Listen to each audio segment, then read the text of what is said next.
Gracias. No sé si me oyen. La oímos muy mal, muy bajo.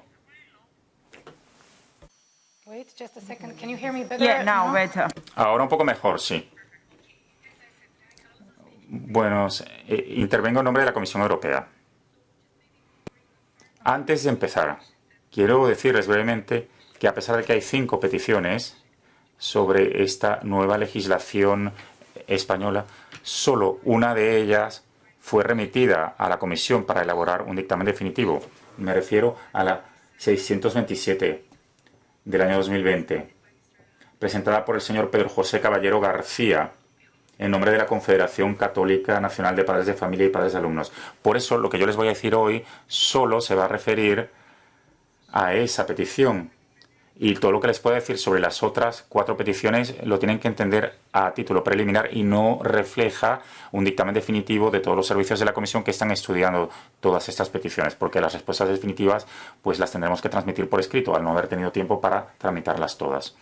Las 5 peticiones se refieren a la reciente aprobación de la legislación española, conocida por sus siglas LOMLOE. Los peticionarios dicen que no se respeta su derecho a elegir el tipo de educación que desean para sus hijos, sobre todo por lo que respecta al artículo 14, apartado 3. Esgrimen además el argumento de que se producen violaciones a su libertad de culto porque se cambia el estatuto de la enseñanza de la religión en los programas educativos. Se dice que se introducen cambios injustificados para la educación de los niños con necesidades especiales y, sobre todo, esto se tematiza en la petición 103 de 2021, la que acabamos de escuchar. Se habla también del principio de no discriminación y de la necesidad de tener siempre en primer lugar el interés superior de los menores. Se argumenta también que la ley supone limitaciones para las escuelas concertadas y las segregadas por sexo. Además, una petición, la 77 de 2021, se opone al cambio introducido en la ley por el haber suprimido la mención del castellano como lengua vehicular. Con lo cual, se argumenta que se impide a los ciudadanos el poder recibir educación en su lengua, en la lengua oficial de su Estado. La Comisión considera que no se ha vulnerado la legislación de la Unión Europea en ninguno de estos aspectos, sobre todo porque estas son competencias exclusivas de los Estados miembros. En estos casos concretos no existe ninguna norma legislativa de la Unión Europea que tenga que ser respetada en la ejecución de la LOMLOE. Además, el artículo 165 del Tratado de Funcionamiento de la Unión Europea estipula que la Unión tiene que contribuir y completar la acción de los Estados miembros en el ámbito educativo, pero respetar plenamente la responsabilidad de los Estados miembros a la hora de organizar su sistema educativo y decidir los contenidos impartidos.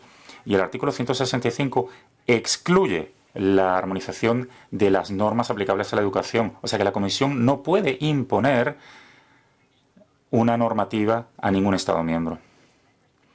Los Estados miembros pueden estructurar sus sistemas educativos como les parezca y, evidentemente, al hacerlo tienen que respetar principios y libertades fundamentales consagrados en la Unión Europea. Como la Comisión no tiene las competencias para armonizar la legislación educativa, pues tampoco le puede imponer ningún modelo educativo a ningún Estado miembro y tiene que respetar la autonomía de los Estados miembros cuando organicen sus sistemas educativos y cuando decidan sobre los contenidos que se impartirán en las escuelas. En cuanto a las modalidades según las cuales se imparte la asignatura de religión o los menores con necesidades especiales, y también por lo que respecta a las escuelas concertadas o segregadas por sexos, Todas estas decisiones se derivan de la organización de la educación y esto, como ya les digo, sigue siendo responsabilidad exclusiva de los Estados miembros. Por lo que respecta al uso de las lenguas oficiales, son los Estados miembros los responsables de reglamentar esta utilización en función de sus normas constitucionales y de su ordenamiento jurídico. El estatuto legal que tengan las lenguas nacionales y regionales en el conjunto del territorio y su uso en la educación son también competencias de los Estados. La utilización de cuál ha de ser la lengua vehicular es una competencia exclusiva de los Estados miembros y, por lo tanto, no existe un marco jurídico en la Unión Europea que garantice el derecho a recibir educación en una lengua concreta. O sea, que la Comisión Europea tampoco puede dar instrucciones a ningún Estado miembro sobre la lengua en la que ha de garantizar la educación, ni puede obligar a España a que esa lengua sea el castellano. Además, me quiero referir a la legislación invocada por los peticionarios, sobre todo en los artículos 21 y 24 de la Carta de Derechos Fundamentales. Esas disposiciones sí que reconocen el derecho a la educación, el derecho a que los padres garanticen que la educación de sus hijos se ajuste a sus convicciones, el derecho a no ser discriminados por ningún tipo de discapacidad.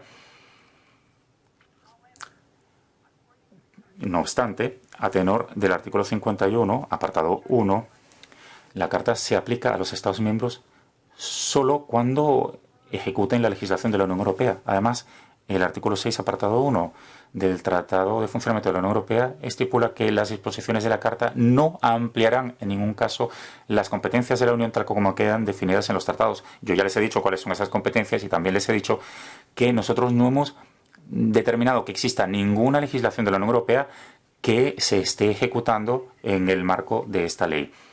Esto es lo que les puedo decir.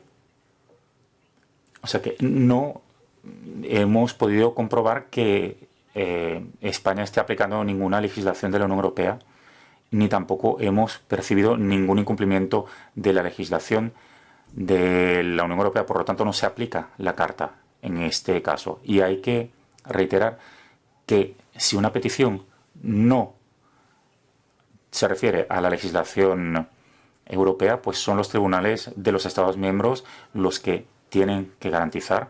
Evidentemente, las disposiciones de la Carta Europea de Derechos Humanos serán defendidas en función de las decisiones de los órganos jurisdiccionales del Estado miembro. O sea, que es España la que tiene que velar porque sus obligaciones de derechos humanos sean respetadas. Y también tengo que decirles que la Comisión no tiene ninguna autoridad para interpretar ni hacer cumplir la Constitución española ni otros instrumentos internacionales que no forman parte del acervo de la Unión. Yo creo que todos los peticionarios se han referido a la Constitución española, se han referido a varios instrumentos jurídicos vigentes a escala internacional, pero la Comisión Europea carece de competencias para expresarse a este respecto. Y yo, para terminar, evidentemente reitero la postura de la Comisión en términos de defender una educación incluyente, que tenga en cuenta todas las necesidades y deseos de las familias, sobre todo cuando se trata de familias de menores con necesidades especiales. Es uno de los objetivos para la política educativa que tiene la Comisión y, al mismo tiempo, tengo que decirles que no hemos percibido ninguna violación de la legislación de la Unión que nos permitiese emprender ninguna acción legal. Por tanto, no podemos intervenir como nos lo piden los peticionarios y tendremos que dejar en manos de las autoridades españolas el tramitar estas quejas a tenor de sus responsabilidades. Del derecho de peticiones de los ciudadanos europeos y en pro del adecuado funcionamiento de este Comité de Peticiones del Parlamento Europeo, es necesario aclarar que ni la tramitación de la Ley de Educación española ni las cuestiones reguladas en la misma se han conculcado ningún derecho fundamental ni vulnerado ningún derecho ni libertades fundamentales de ningún tipo. Ninguno. Por lo que, de partida, este debate no se debería estar celebrando, al menos en estos términos, y menos aún cuestionar la elaboración de una ley democráticamente aprobada por 6 partidos políticos que aglutinan diferentes sensibilidades y los votos de la mayoría de los representantes de los ciudadanos democráticamente elegidos por sufragio universal. Estamos debatiendo esta petición no por vulneración de los derechos, únicamente lo estamos haciendo por meras discrepancias políticas e ideológicas. Y esto supone, señora presidenta de esta comisión, un serio precedente de esta comisión al que debemos poner freno de inmediato, por el buen funcionamiento de la Comisión de Peticiones y por el buen funcionamiento del Parlamento Europeo. Y así se lo vamos a hacer llegar al presidente del Parlamento Europeo, porque solo con escuchar a la propia Comisión Europea, que hace apenas unos minutos nos ha trasladado que ni siquiera le han llegado estas peticiones en orden y forma para poder aumentar todavía más el juicio que acaba de emitir, por cierto, en el que dice claramente que esta comisión no debería haber sometido a trámite esta petición, puesto que no hay competencia para deslegitimar la decisión democrática y soberana del Parlamento Nacional español.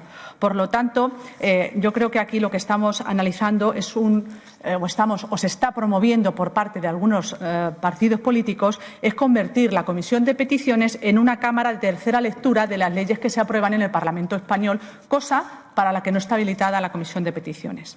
Dicho esto, y sin menospreciar el debate, al que también estamos dispuestos a contribuir, decir que estamos analizando una ley que, sin duda alguna, va a ser la ley más inclusiva la ley de educación más inclusiva que ha tenido nunca España. Es una ley apoyada por amplios sectores y sensibilidades que creen en una educación igualitaria y garantista.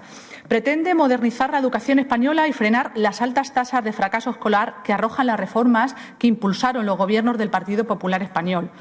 Además, apuesta por un modelo inclusivo sin itinerarios que segreguen. Fortalece la calidad de la enseñanza pública y la equidad en el acceso a la educación. Y no, señores, no ataca a la educación concertada en ningún caso, pero tampoco promueve un deterioro de la pública para privilegiar a la concertada, como hacía el Gobierno del Partido Popular. Me gustaría dirigirme a aquellos que dicen que esta ley terminará con la ley concertada. Es una cuestión absolutamente falsa. Y el tiempo pondrá a cada uno en su lugar. Lo que pretende es dotarla de mayor transparencia, puesto que conviene recordar que la enseñanza concertada se nutre también de fondos públicos. Por ejemplo, sería bueno recordarles que el sueldo de los docentes de las escuelas concertadas lo sufraga la Administración pública, que también financia las actividades de estos colegios.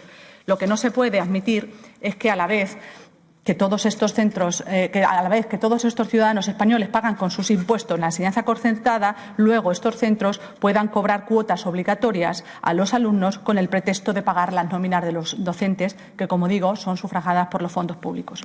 En cuanto a la religión, los estudiantes tienen derecho a recibir una oferta de formación religiosa confesional de acuerdo con sus convicciones, faltaría más. Este derecho se mantiene garantizado en esta nueva ley, pero el condicionamiento moral y religioso no puede suponer una ventaja o desventaja en el expediente académico. Por último, me gustaría señalar a los peticionarios y a todos los ciudadanos preocupados por este tema que el Gobierno español no va a cerrar ningún centro de educación especial. Eso es falso también.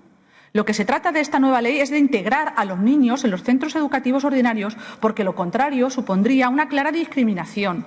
Y así lo dice, por cierto, la ONU, que ya tiró en su momento al Gobierno del Partido Popular de España en el año 2018 de las orejas, porque estaba promoviendo la segregación de los niños con discapacidad por no permitir su inclusión en centros normalizados. Por lo tanto, insistir en que es falso que se vayan a cerrar los centros de educación, y lo que está promoviendo esta ley es la plena educación inclusiva, que se ha defendido, por cierto, también por parte de la Comisión Europea y por el Espacio Europeo Común de Educación previsto para el año 2025. Nada más y muchas gracias. Muchísimas gracias.